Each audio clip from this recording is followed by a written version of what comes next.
kálukú lélẹ̀ lọ́jọ́ kan èyí ni mo fi kí n káàbọ̀ sí ìkànnì Àtẹnuwíjọ́ TV níbi tí a ti ń sọ̀rọ̀ nípa àṣà àti ìṣe àwọn baba ńlá wa láyé àtijọ́ kí òyìnbó tó dé.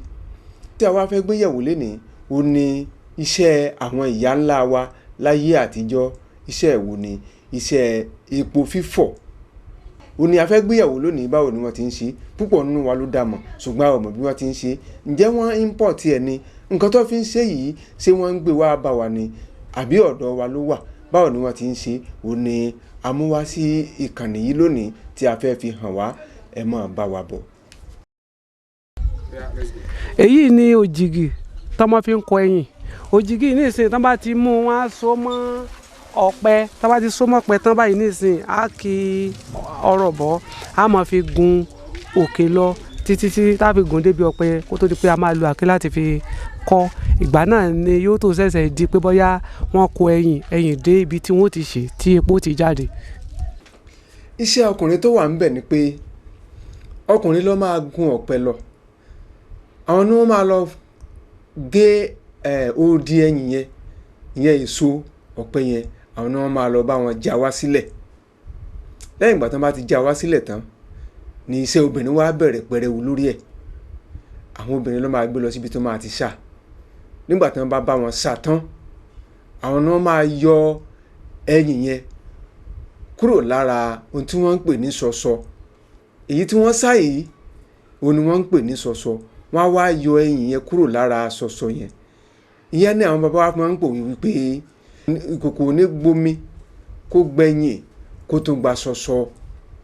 Ṣọṣọ yìí ẹ̀gún ló jẹ́ lára ẹyìn.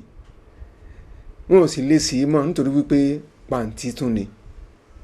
Òun lẹ̀ ń wò lójú ìwòran yín yìí.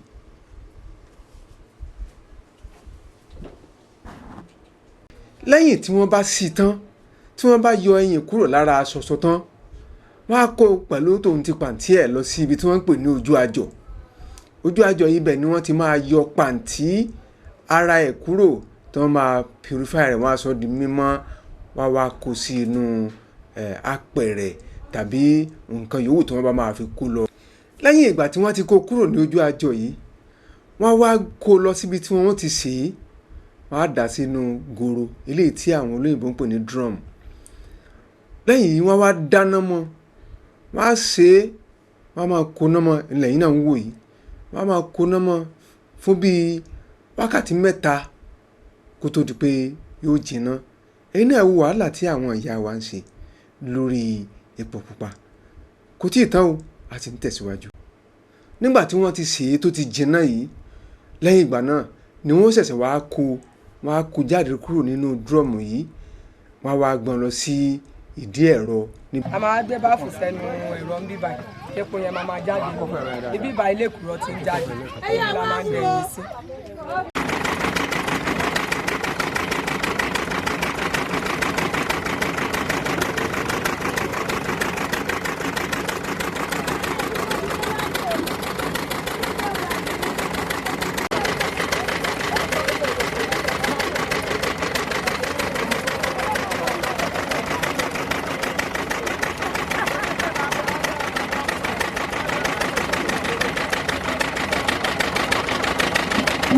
Bá ṣe gbé kúrò lẹ́nu ẹ̀rọ yẹn bí ìlàgà sí. Tó bá dẹ̀ ti di after 30 minutes tépo ẹ̀ bá ti ṣe sókè, omi máa wà láàrin kòtòpó máa wà nísàlẹ̀. Epo orí ẹ̀yẹ la máa lé. A máa lọ dà sínú dúrọ́ọ̀mù lórí àrùn. Dúrọ́ọ̀mù wa yẹn lè ó wà lórí iná báyìí. Ìgbà tá a ti ré látòrí kòtòpó níbi tá a lọ sí ń bẹ̀ yẹn. Ibi láti ṣe. Ibẹ̀ ló ti jiná, ó ti wá jiná báyìí. A ti fìgbálẹ̀ lù kó má bàa dà sínú iná. Ó ti jiná ká dẹ̀ máa re sínú láìpò tá a fi apẹ̀rẹ̀ sí àti ká rọ epo yẹn sínú kẹ́gì bá ṣe máa ń ṣẹ̀yìn nìyẹn. Ẹ rí pé iṣẹ́ ribiribi làwọn ìyá wa ń ṣe kí epo pupa kó tó di ṣíṣe kó tó di jíjẹ.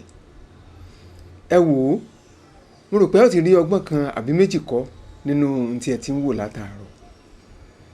Bó bá wá rí bẹ́ẹ̀, mo rọ̀ wá ẹ bá wa share program yìí, ẹ bá wa subscribe sórí ẹ̀. Iná ò ní tán owó yín títí a fi máa pàdé lọ́jọ́ míì lórí àkọ́tún ètò míì.